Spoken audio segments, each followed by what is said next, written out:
안녕하세요. 오늘도 사연 살롱을 찾아주셔서 감사합니다. 저는 유명하지는 않지만 소박하게 글을 쓰는 일을 하며 착하고 다정한 남편과 오순도순 살아가고 있는 한 여자예요. 저희는 아이 없는 부부이긴 하지만 서로를 그 누구보다 아껴주고 사랑해주고 있죠. 사실 저는 두 다리를 사용할 수 없어 휠체어 신세를 지는 상태이고 남편은 이런 저를 그대로 받아들이고 품어준 사람이에요. 제가 태어날 때부터 장애를 갖고 있었던 것은 아니에요. 한때는 밝고 명랑한 여자아이였지만 대학교 때 음주운전 차량에 사고를 당하며 다리를 잃고 말았어요.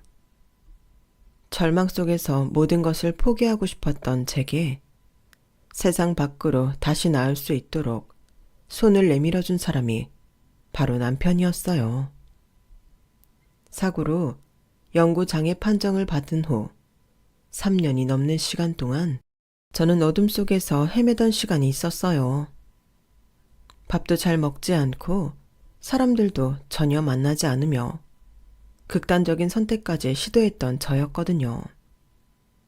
어느 날 우연히 저보다 더 어려운 사람들에게 봉사할 수 있는 기회가 생겼어요.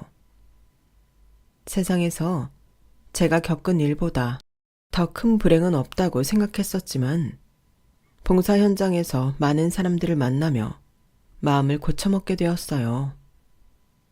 당시 남편은 몸에 장애가 있는 사람은 아니었지만 정신적으로 약해져 있던 때에 함께 봉사활동을 하며 친해지게 되었어요.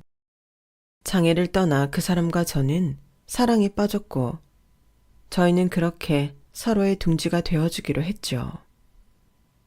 그와 결혼을 약속했지만 걱정되는 부분이 한둘이 아니었어요. 그의 부모님이 저 같은 사람을 며느리로 받아주실 수 있을지 확신이 없었으니까요. 그럴 때마다 남편은 저를 안심시켰어요. 지훈아, 진짜 걱정하지 않아도 돼. 우리 부모님도 널 정말 좋아하실 거야. 하지만 수혁 씨는 얼굴도 잘생겼고 키도 크고 자기 일도 열심히 하고 뭐 하나 꿀리는 게 없는데 두 다리로 걸을 수 없는 나를 온전히 받아주실 수 있을까? 괜한 걱정이라니까 나만 믿어. 남편은 무작정 괜찮다고 말해주었지만 걱정스러운 마음을 안고 그의 부모님을 뵈러 가게 되었어요. 하지만 그의 어머님을 뵙고는 남편이 왜 제게 걱정하지 말라고 했는지 알 수 있었죠. 그의 어머니 역시 걸을 수 없는 저와 같은 휠체어에 앉아 계셨어요. 인자한 미소를 띠고 계신 어머니와 그 옆에 아버지는 밝은 얼굴로 저를 환영해 주셨어요. 지훈 씨, 이야기 많이 들었어요. 이렇게 만나게 돼서 정말 반가워요. 안녕하세요. 소지훈입니다. 반갑게 맞아주셔서 감사합니다. 수혁이한테 지훈 씨가 그동안 많이 걱정했다고 들었는데 지금은 의문이 좀 풀렸겠죠? 아, 네. 수혁 씨가 한 번도 어머니에 대해 이야기한 적이 없어서. 저 녀석이 장난 좋아하는 것은 알고 있었는데 이렇게까지 지훈 씨를 깜짝 속일 줄은 몰랐네요. 내가 대신 사과할게요. 미안해요. 아닙니다.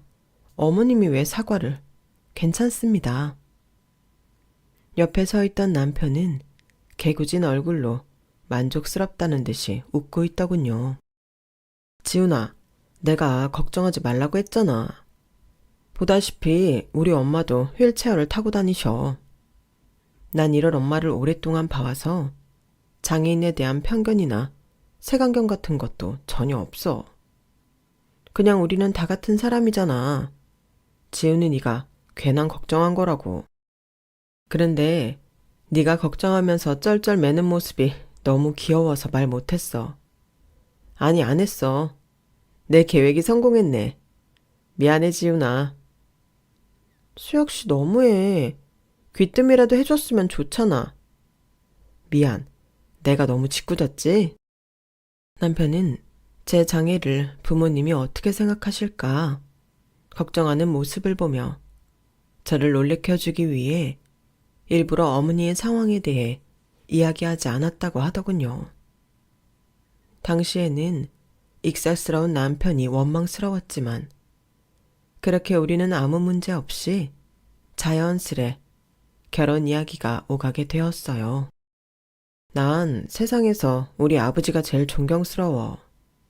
아버지는 장애를 갖게 된 엄마 옆에서 평생 수족이 되어주셨거든. 두 분을 보고 있으면 우리도 저렇게 늙어가는 모습이 상상이 되는 거 있지. 그럼 기분이 좋아져. 어머니는 다리가 불편하신 걸 전혀 알 수 없을 정도로 쾌활하고 유쾌하신 것 같아. 아버님도 정말 잘 챙겨주시는 것 같고. 우리 엄마가 그렇게 밝게 살아갈 수 있는 게 다 아버지 덕분이니까. 지훈아, 나도 너에게 그런 존재가 되어주고 싶어. 다리 같은 거 걱정하지 마. 내가 더 잘할게. 네가 부족하다고 느끼지 않게 내가 잘할게. 어머니는 두 다리를 못 쓰게 되었지만 아버님 덕분에 희망의 끈을 놓지 않고 전보다 더 재미있고 활기차게 사신다고 하더군요. 어릴 때부터 그런 화목한 부모님을 보면서 자란 남편 역시 사회 약자에 대한 배려가 몸에 밴 사람이었고 정말 운 좋게 제가 그런 착한 남편을 만나게 된 거예요. 그 이후로 저는 저를 온전히 안아주는 남편과 시댁 식구들과 한 가족이 되었고 그 누구보다 행복한 사람이 되었어요. 결혼식이 끝나고 난 후 시어머니는 제 손을 꼭 잡고서는 말씀하셨어요. 지훈아, 고마워. 우리 식구가 되어주어서 고마워. 어머니, 무슨 말씀을 그렇게 하세요. 제가 더 감사드리죠. 정말 뭐라고 감사드려야 할지 모를 만큼요. 하지만 또 한편으로는 너무 죄송스럽기도 해요. 네가 왜? 다리를 다치면서 자궁신경까지 건드려 임신을 할 수도 없으니까요. 어머님 아버님한테 귀여운 손주도 못 안겨드리는 저인데 그런 게 뭐가 중요하니? 너희 두 부부가 행복하면 우리는 다 좋단다. 절대 그런 생각하지 마, 지훈아. 저는 그날 어머니 품에 안겨 한참을 울었어요. 아이도 낳지 못하는 며느리를 이렇게까지 따뜻하게 받아주실 수 있다는 것에 대해 한없이 감사했어요. 아버님 역시 저를 너무 예뻐해 주셨고 그런 시댁의 따뜻한 사랑 속에서 제 새로운 삶이 시작되었어요. 제 나이 28살에 만난 남편과 저는 둘 다 40이 벌써 넘어 결혼 13년 차에 접어들게 되었어요. 하루는 저녁을 먹고 남편이 오랜만에 와인 한 잔 하자고 하더군요. 수혁씨, 오늘 무슨 즐거운 일 있어? 얼굴이 좋아 보이네. 기분도 좋아 보이고. 좋은 일인데 자기 허락이 필요한 일이기도 해. 내 허락? 뭔데? 지난주에 나 잠깐 아버지 어머니 뵙고 왔잖아. 그랬지. 예전에 살짝 얘기 꺼낸 적 있긴 한데 어머니가 이제 정말 내려가서 살고 싶으신 것 같아. 기관지가 안 좋아서 기침이 더 심해지기도 했고 조용하고 공기 좋은 곳으로 가고 싶으시대. 그러셨구나. 그래서 아버지가 우리 여기 아파트 정리하고 평창동 집 들어오는 게 어떻겠냐고 여쭤보시더라고. 부모님 집은 내가 예쁘게 다시 지어드리고. 평창동 집?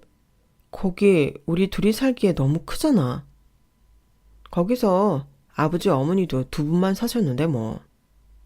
어머니 휠체어 다니기 좋게 예전에 이미 다 바꿔놨으니까 자기가 좋아하는 인테리어 분위기로 리모델링만 해서 들어가면 될 것 같아. 너무 좋고 감사한데 두 분이 갑자기 시골 내려가셔서 생활하시는 거 괜찮을까? 평소 고즈넉한 시골에서 전원 생활을 꿈꾸셨던 시부모님은 지방으로 이사를 하겠다는 의지를 보이셨고 지금 사시는 서울의 평창동 집을 저희 부부에게 주시겠다는 겁니다. 남편이 건축 관련 일을 하다 보니 시부모님께는 시골에 새로 집을 지어드리고 우리가 살 평창동 집까지 리모델링을 맡겠다고 하더군요. 평창동 집은 원래 비탈길 돌계단을 모두 평평하게 만들고 집에 걸리는 문턱 하나 없이 다리가 불편하신 어머니를 위해 디자인된 집이라 제가 살기에 더없이 좋은 곳이었죠. 그런데 그런 집을 저희 부부에게 주시고 시골에 가시겠다는 겁니다. 물론 새 집 역시 남편이 어머니의 편의를 최대한 고려해 짓겠지만요. 저는 감사하기도 하고 죄송한 마음도 들었어요. 말로는 시부모님이 시골 전원 생활을 하시는 게 소원이었다고는 하지만 저를 생각해서 내린 결정이시기도 했거든요. 저희 부부는 아파트 9층에 살고 있었는데 가끔 제가 장애인이고 휠체어를 탐으로써 해프닝들이 생기고는 했어요. 한 번은 아파트 전체에 정전이 돼서 엘리베이터까지 작동이 안 됐었는데 걸어 올라갈 수 없었던 저는 밖에서 5시간 넘게 기다린 일이 있었어요. 저는 근처 카페에 가서 글도 쓰고 이것저것 하면서 시간을 보내고 있었는데 남편은 나중에 알고는 안 좋은 얼굴을 하더군요. 같이 엘리베이터를 탄 강아지가 제 휠체어 바퀴에 실례를 한 적도 많고 아무것도 모르는 순진한 아이들이 저 아줌마는 편하게 의자 타고 밖에 돌아다닌다며 하는 말에 이웃 주민들과 머쓱한 적이 한두 번이 아니었거든요. 저는 재미있는 에피소드라며 웃으면서 했던 이야기들이 시부모님은 마음에 걸리셨나 봐요. 그래서 저는 괜한 이야기를 했나 싶어 죄송한 마음이 더 컸어요. 그런 제 마음을 이미 아셨는지 아버님과 어머님은 번갈아 가며 제게 전화를 걸어 꼭 이 집에 들어와 살라고 명령 아닌 명령을 내리셨죠.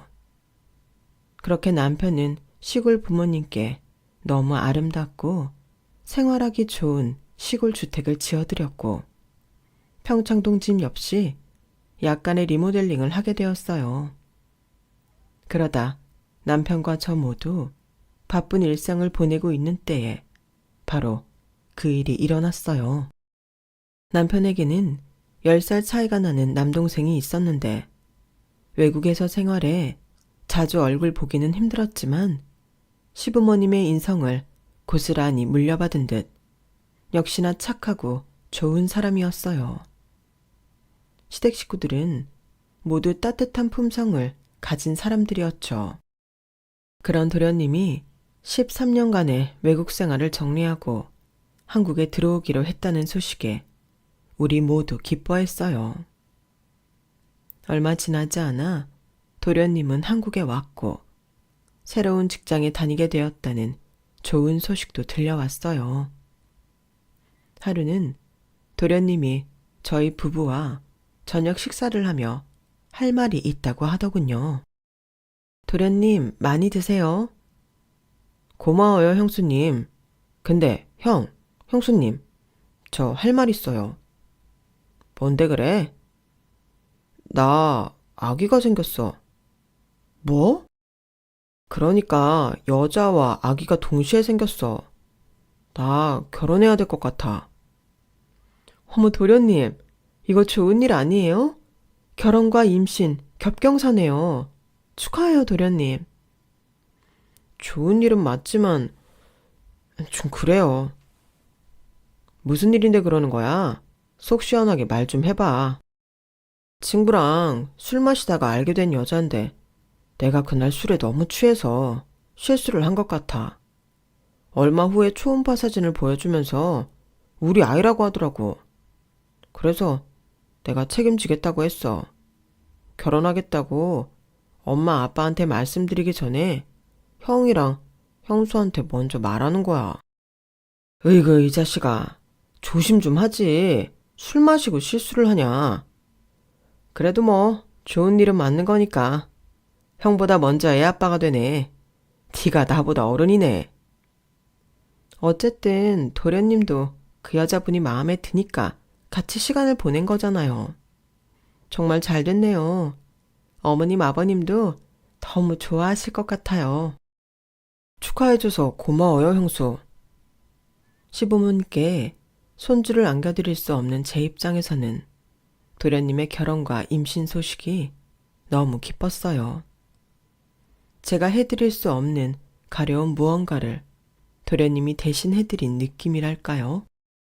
아무튼 그렇게 좋은 소식이 온 집안에 알려지게 되었고, 시부모님을 뵙기 전에 도련님은 예비동서를 저희 부부에게 먼저 인사시켜주기로 했어요.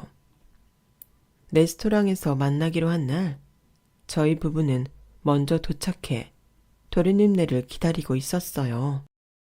얼마 후 도련님과 예비동서가 들어오더군요. 늘씬하고 풍만한 몸매와 긴 생머리, 짙은 화장과 짧은 치마는 그녀를 화려하면서도 조금 다가가기 어려운 느낌을 주게 만들었어요. 하지만 제가 장애인이기도 하고 사람들의 겉모습에 편견을 갖지 않기로 한 저이기에 밝은 얼굴로 반갑게 인사를 했어요. 안녕하세요. 저는 우혁이 형 이수혁이에요. 안녕하세요. 저는 이쪽 와이프 되는 소지윤이에요. 만나게 돼서 정말 반가워요. 아, 네. 우리가 먼저 손을 내밀며 인사를 했음에도 그녀가 듣는 둥 마는 둥 머리를 비비 꼬며 자기소개를 넘기자 도련님이 인사를 하라고 다그쳤어요. 미란아, 우리 형이랑 형수님이야. 인사해야지. 안녕하세요.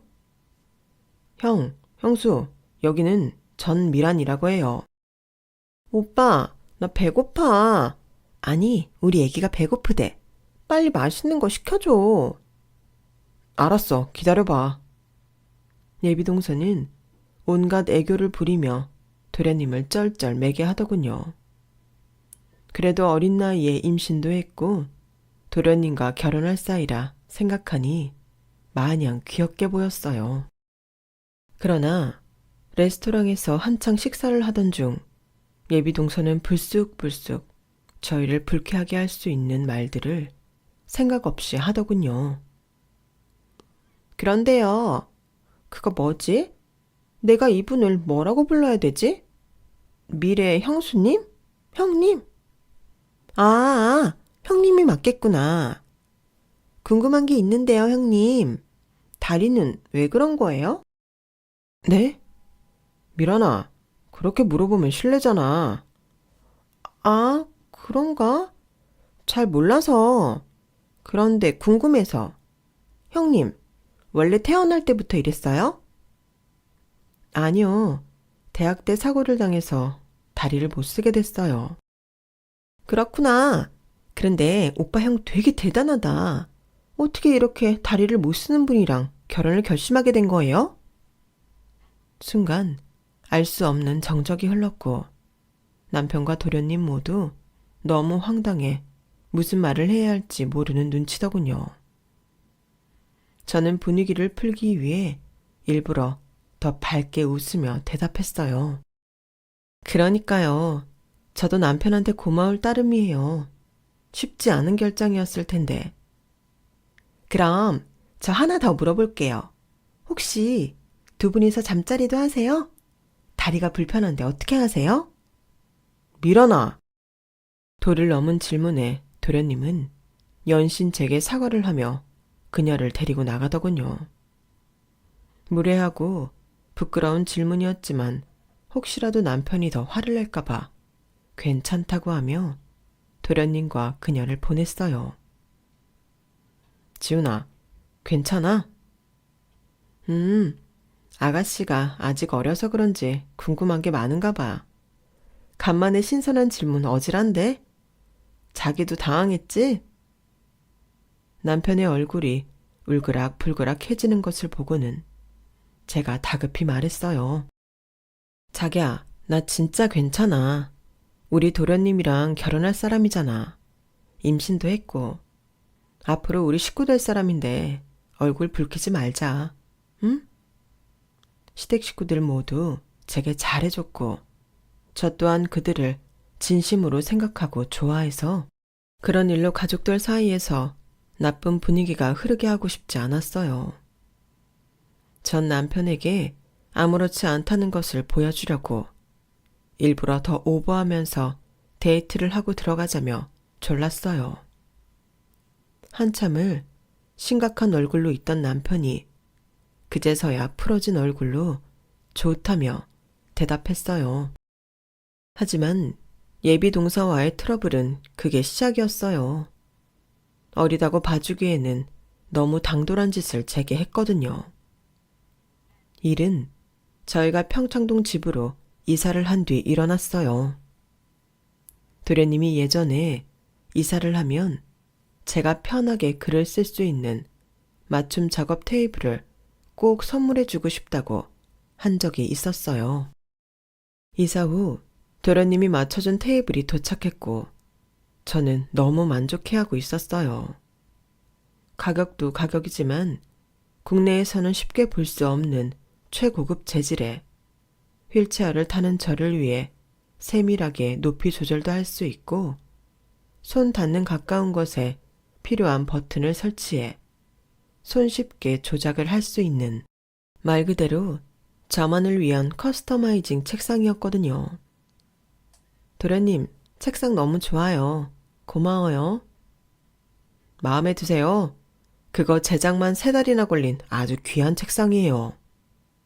전 집에서 쓰시던 그 테이블 형수님한테 너무 낮아 보여서 마음에 계속 걸렸었거든요. 그러다 우리 형수님 거북목 되면 어떡해요. 그런 것까지 눈여겨보시다니 역시 우리 도련님 멋져요. 저 좋은 책상에서 좋은 글 많이 쓸게요. 다시 한번 고마워요, 도련님. 에이, 뭘요. 하지만 얼마나 지났을까요?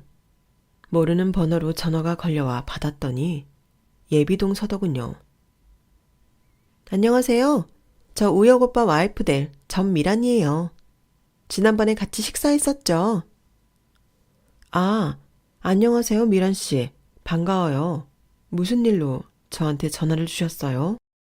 다른 게 아니고요. 우리 우혁 오빠가 엄청 좋은 책상을 사줬다는데 그게 사실이에요? 네. 도련님이 감사하게도 저한테 딱 맞는 책상을 주문해 주셨어요. 그런데 그게 왜요? 그럼 형님은 저희한테 뭐 해주실 거예요? 네? 뭘 해주다뇨? 형님네는 결혼하는 것도 아닌데 이사 선물로 그렇게 좋은 테이블을 해준 거잖아요. 그런데 우리는 결혼하는 거니까 더 좋은 거 해주셔야 되는 거 아닌가요? 아, 그런가요? 뭐 저한테 받고 싶은 선물이라도 있으세요? 차요. 차요? 자동차요? 네, 오빠가 자동차 하나 마련해 준다고는 했는데 글쎄 제가 면허 딴 지 얼마 안 됐다고 중고차를 해주겠다는 거예요. 형님한테는 그런 엄청난 테이블 해주고 임신까지 한 저한테는 중고차라니 이게 말이 된다고 생각하세요? 미란 씨 입장에서는 조금 서운할 수도 있겠네요. 서운한 정도가 아니에요. 제가 울고불고 난리를 쳐봤는데 들을 생각도 안 해요. 그래서 말인데요. 형님이 저한테 새 차 하나 뽑아주시고 오빠한테는 그냥 선물로 주셨다고 하면 안 돼요? 네? 굳이 그렇게까지 해야 될까요? 저 좀 괜찮은 집에 임신해서 시집간다고 주변에 소문 쫙 났는데 중고차 끌고 나타나 봐요. 절 뭘로 보겠어요? 차라리 지하철을 타고 다니면 모를까.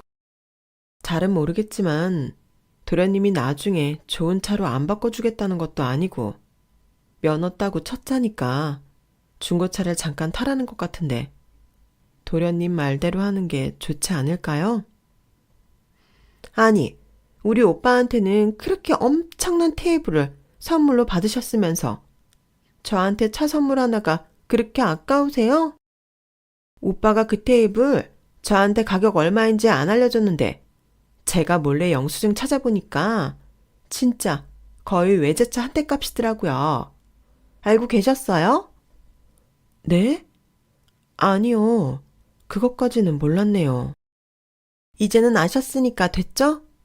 어차피 저한테 결혼 선물 해주실 텐데 제가 필요한 거 해주시면 좋잖아요. 그건 맞는 말이지만 차를 결혼 선물로 주려면 남편이랑 상의도 해봐야 할 것 같아서요. 그리고 무엇보다 도련님한테 거짓말을 한다는 것이 마음에 많이 걸려서요. 형님 같은 사람은 자주 탈 일이 없으니까 차가 얼마나 중요한지 잘 모르잖아요. 네? 저같이 밖에서 일하는 사람들은 차가 곧 제 발이라고요. 형님이랑 같은 처지가 아니라는 말이에요. 한 번 본 형님한테 제가 이렇게까지 전화해서 부탁하는데 그게 그렇게 어려운 거예요? 저도 차는 타고 다녀요, 미란 씨.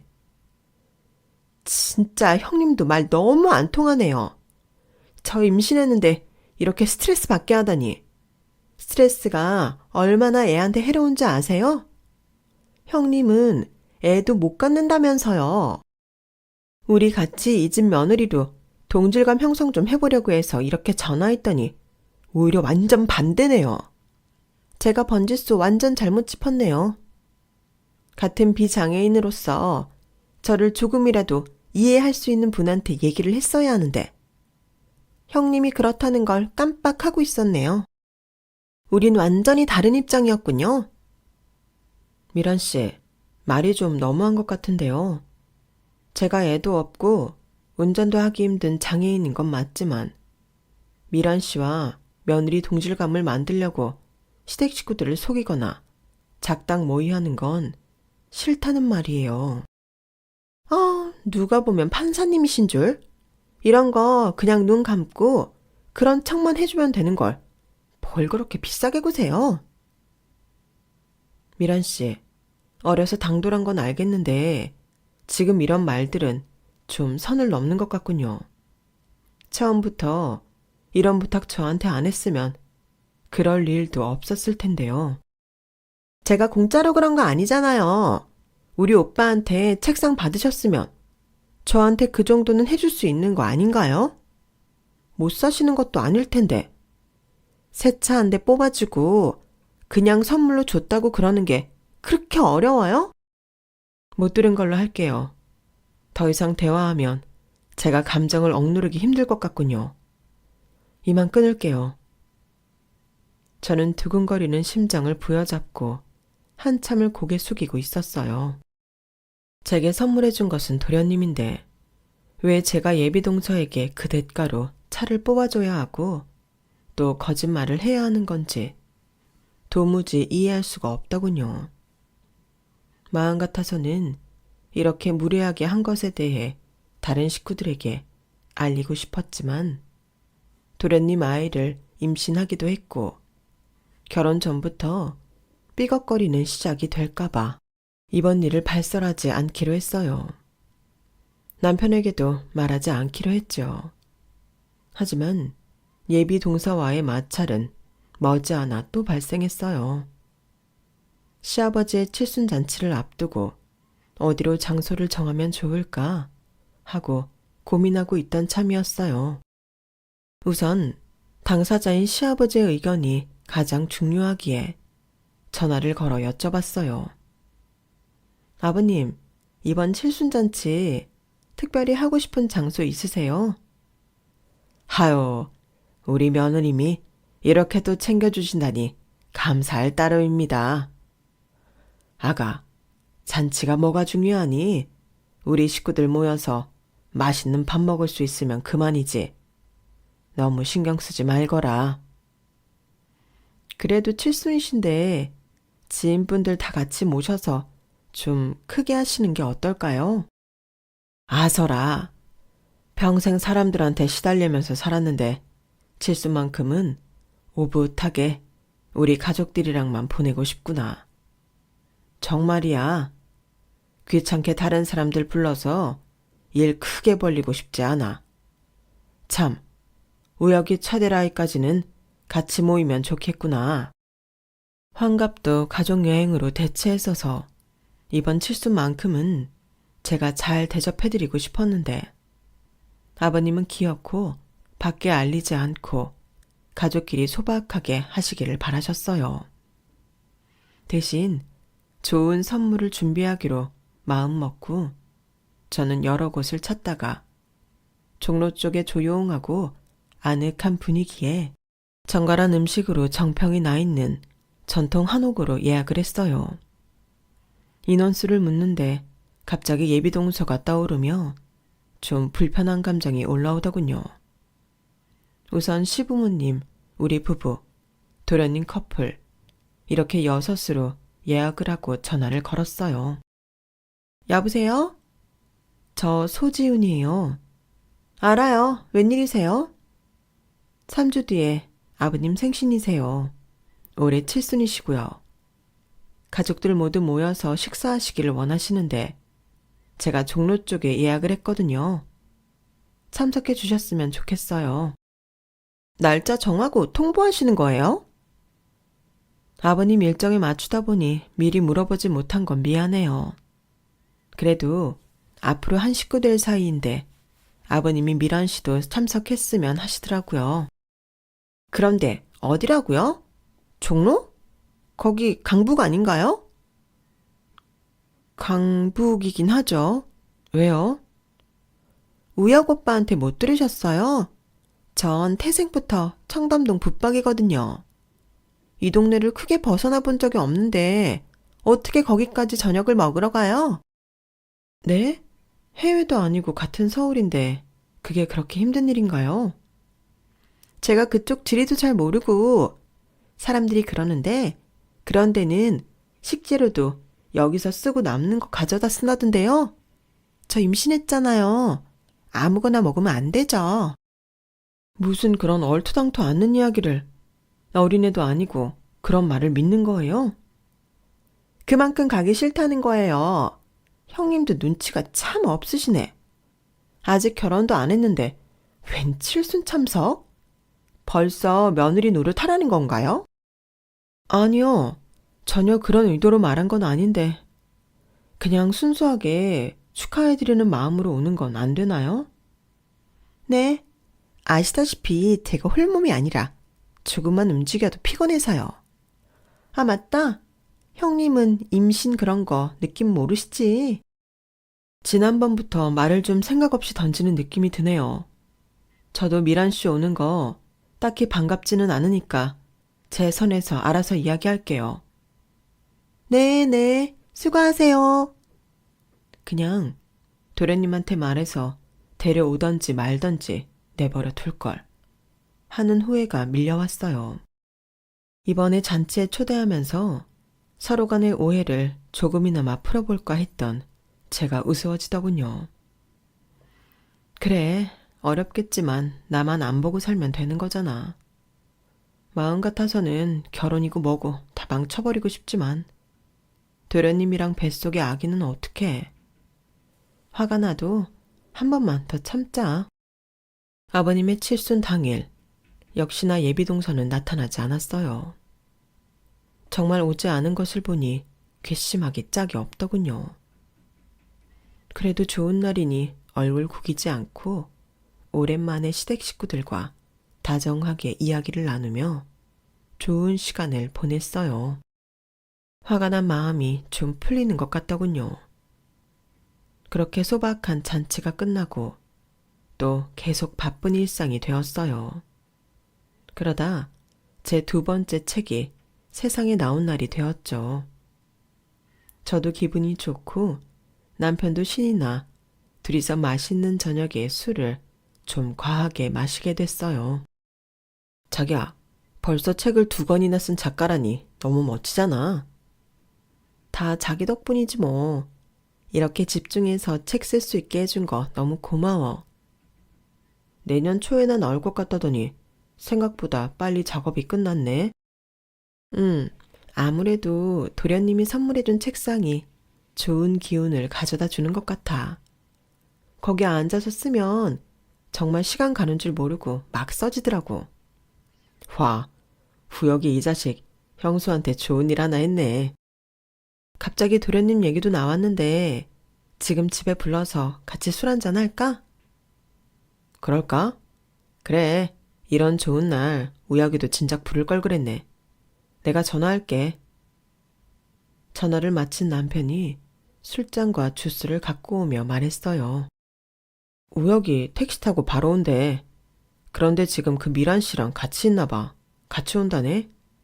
미란 씨는 술 못 마시니까 오렌지 주스가 좋겠지? 뭐? 같이 온다고? 미란 씨가 우리 집에 오겠대? 수학이 너머로 뭐 얘기하는 것 같던데. 같이 온다고 하니까 데려오는 거겠지? 예비동사와의 불편한 일을 남편과 도련님 모두 모르고 있으니 오지 말라고 할 수도 불편한 티를 낼 수도 없게 되었어요.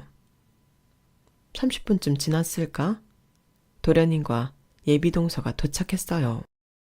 도련님 뒤에 휘둥그레한 눈으로 예비동서가 고양이처럼 살금살금 들어오더군요. 도련님 왔어요. 안녕하세요, 미란씨. 네? 네.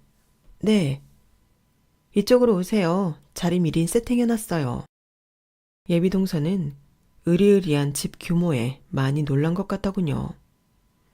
집이 많이 크네요, 형님.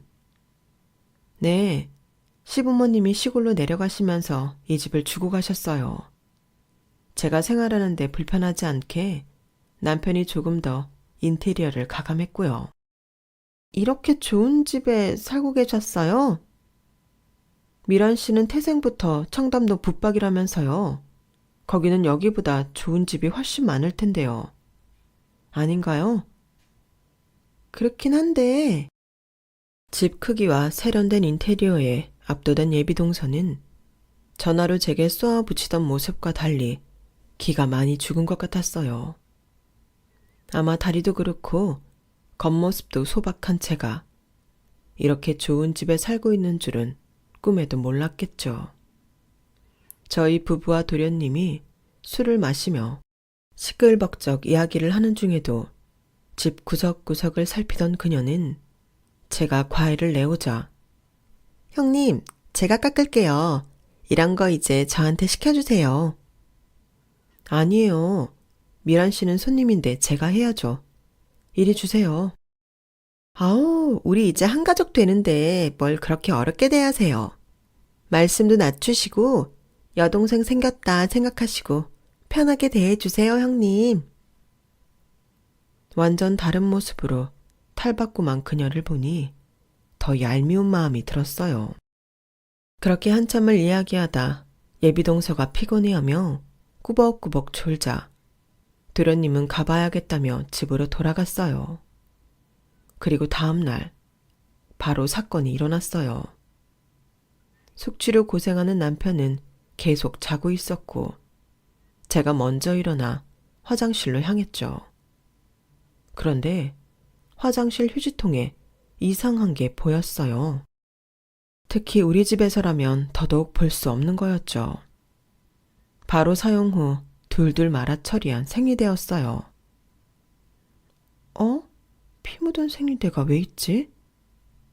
사고 이후로 월경을 멈춘 저였기에 생리대의 주인공은 예비 동서라는 말인데 이게 어떻게 된 일인지 이해할 수가 없었어요. 미란 씨는 임신해서 생리를 할 리가 없잖아. 혹시 아기가 뭐 잘못돼서 하혈을 한 건가?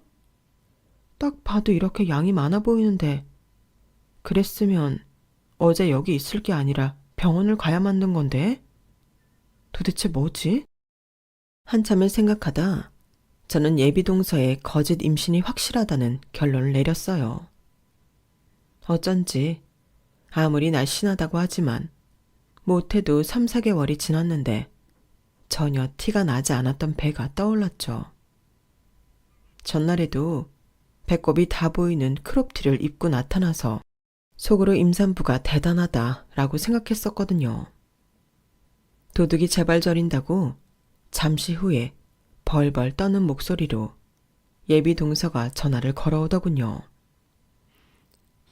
형님, 잘 주무셨어요? 네, 저는 아주 잘 잤는데 미란 씨는 아닌가 봐요. 목소리가 좀 안 좋네요.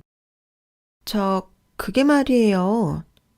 혹시 어젯밤에 우리 집에서 본인이 무의식적으로 한 행동이 생각난 건가요? 네? 그게... 미란 씨가 버리고 간 생리대 여기 있어요. 형님, 제가 다 설명할게요. 그게 말이에요. 이후에 어찌됐든 지금 우리 도련님이랑 사기 결혼을 하려고 했던 거잖아요. 이건 그냥 괘씸한 정도가 아니라 법적 조치까지 취할 수 있는 문제 같네요. 애초부터 임신 같은 건 안 했던 거죠? 제가 오빠한테 다 말하려고 했는데 그게 기회를 놓쳐서 진짜 말하려고 했어요. 언제요? 결혼식 다 끝난 다음에요? 이제야 미란 씨가 왜 그렇게 기를 쓰고 결혼을 서두르려고 했었는지 알겠네요. 형님, 제발 모른 척 해주세요. 네? 나중에 제가 오빠한테 다 말할게요. 지금은 눈 좀 감아주세요. 미란 씨는 그게 버릇인가 봐요. 눈 감아달라는 게.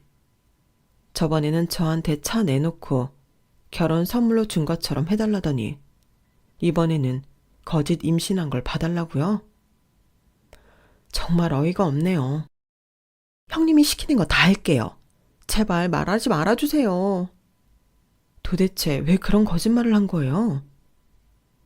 어리석은 그녀는 제게 이유를 설명하면 눈 감아 줄 거라 생각했는지 울면서 모든 걸 털어놓더군요.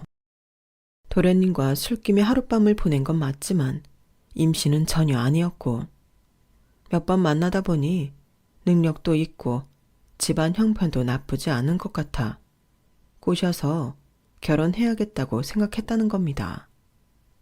하지만 다른 남자들과 달리 본인이 열심히 꼬셔도 도련님이 잘 넘어오지 않자 거짓말을 했다고 하더군요.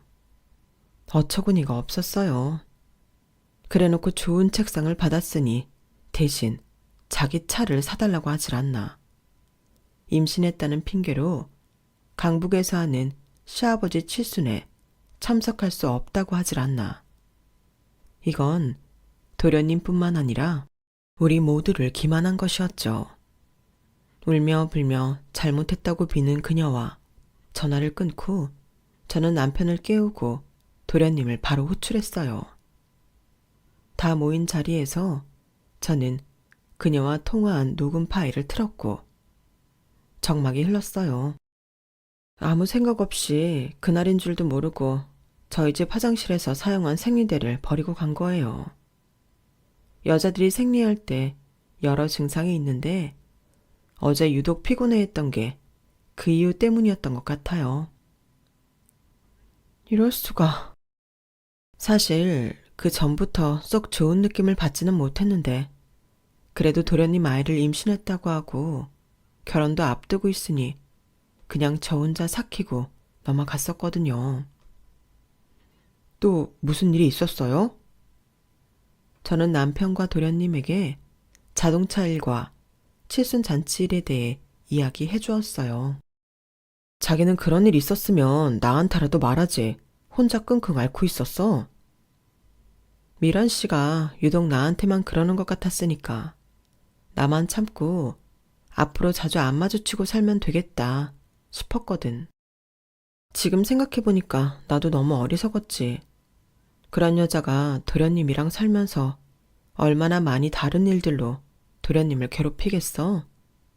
나도 거기까지는 생각 못하고 그냥 지금 덮어두고 좋은 게 좋은 거다 라는 생각만 했던 것 같아.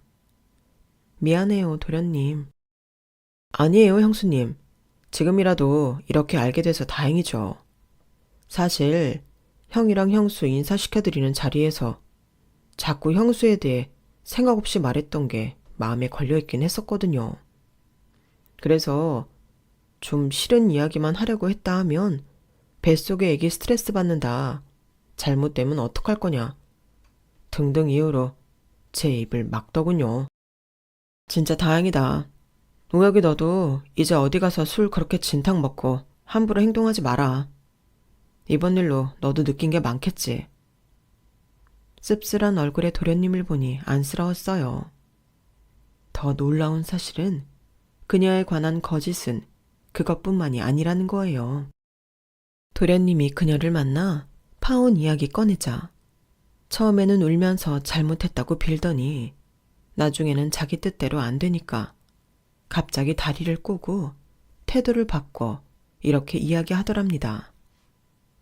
야, 니네가 얼마나 잘났길래 나한테 와서 이 지랄이야? 지랄이라니, 거짓말한 건 전미란 너잖아. 뭐가 이렇게 뻔뻔해? 그 형수라는 년 때문에 이렇게 다 파토가 났는데 내가 열 안 받게 생겼어? 상황을 애초에 이렇게 만든 건 바로 너라고. 넌 염치도 없니? 술집냐니 염치 챙겨서 뭐 할 건데? 뭐? 술집? 그래, 나 청담동 술집 다닌다. 처음부터 청담동 술집에서 일 시작해서 지금까지 하고 있으니까 청담동 출신이라는 말 맞는 거 아니야? 그리고 이우혁, 네가 어디 가서 나같이 새끈한 여자를 만나겠어. 너야말로 네 복 네가 걷어찬 건 줄이나 알아.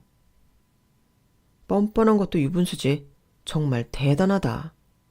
전미란 너, 애초부터 네가 이런 애인 거 알았으면 아예 상종도 안 했어.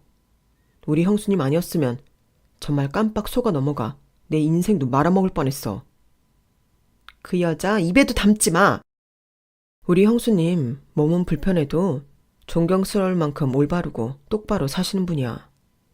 너는 몸은 자유로울지 몰라도 머리가 썩어 문드러져 음식물 쓰레기 냄새가 여기까지 나는 것 같다. 니까지게 감히 우리 형수님에 대해 왈가왈부할 자격이 있다고 생각해? 그 사람이랑 날 비교하지 말라고. 사실은 술집 호스트 업계에 몸담고 있으면서 모든 것을 거짓말로 도배한 그녀와 도련님은 그렇게 끝이 났습니다. 그녀가 다시 그 업종으로 돌아갔는지는 모르겠지만 도련님은 지금 너무 좋은 동서를 만나 잘 살고 있어요. 동서는 저를 무시하거나 함부로 대하지 않아요. 오히려 남편이나 도련님보다 훨씬 더 잘 챙겨주고 많은 대화를 나누며 화목하게 잘 지내고 있어요. 여태까지 살면서 작정하고 제게 상처를 주려는 사람들을 몇 번 만나봤고 앞으로도 만나게 될 테지만 저는 하나도 걱정하지 않아요. 제 옆에는 따뜻한 둥지 같은 시부모님, 든든한 울타리가 되어주는 남편, 사랑스럽고 고마운 친구가 되어주는 도련님과 동서가 있으니까요. 역시 가족은 따뜻해야 합니다. 제 이야기 들어주셔서 고맙습니다. 건강하시고 행복하세요. 여러분, 사연 댓글에 응원과 현명한 조언 부탁드려요. 좋아요와 구독은 저에게 큰 힘이 됩니다. 오늘도 좋은 일 가득하세요.